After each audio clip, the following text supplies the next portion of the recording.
Imaginez, il fait moins 40 degrés. Le vent hurle comme un animal enragé. Vous êtes 9 amis au milieu de nulle part dans les montagnes de l'Oural. Vous montez votre tente sur une pente. Vous éteignez la lampe. Vous vous endormez. Et puis, quelque chose arrive. Quelque chose de si terrifiant que vous allez déchirer votre propre tente de l'intérieur, fuir pieds nus dans la neige et courir jusqu'à la mort. Cette nuit-là, le 1er février 1959, 9 personnes ne sont pas simplement perdues. Elles ont été brisées par quelque chose dont nous n'avons toujours pas connaissance. Bienvenue dans l'affaire du col Dyatlov. Accrochez-vous, ça va être long et ça va être froid.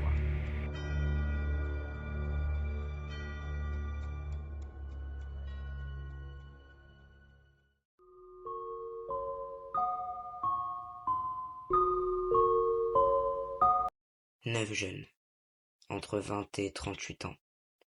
Des étudiants, des ingénieurs, des sportifs de haut niveau.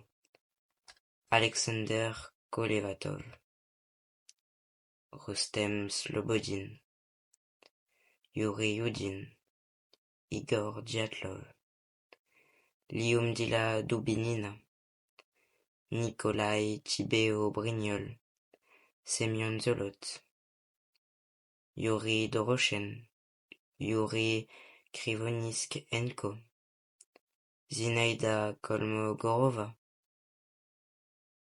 Ils se connaissaient depuis des années. Ils avaient déjà fait des expéditions infernales ensemble. Leur rêve?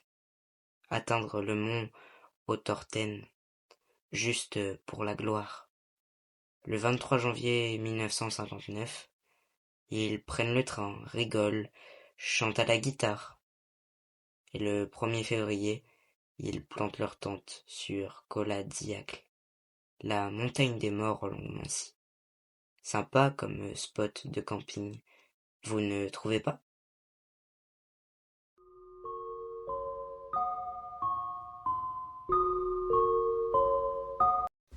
La dernière photo prise dans la tente est une photo du groupe, entassé, souriant, en train de découper du lard avec un couteau. C'est la dernière fois qu'on les verra vivants. Après ça, plus rien. Le groupe devait rentrer le 12 février. Le 12 passe, le 15 passe. Le 20 février, les familles paniquent et l'armée est envoyée.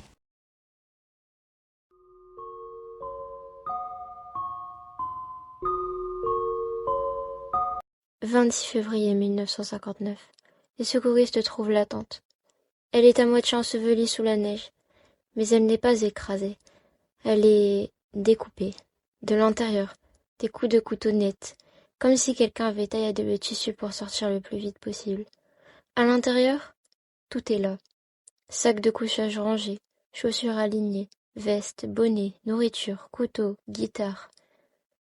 Mais les 9 disparus. Et dans la neige, 9 séries d'empreintes. Pieds nus, en chaussettes, une seule chaussure pour certains, avant tout droit vers la forêt. Ah, 1,5 km plus bas, puis s'arrête net.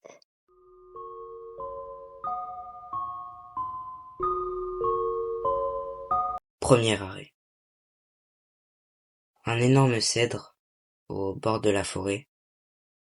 Un feu de camp minuscule.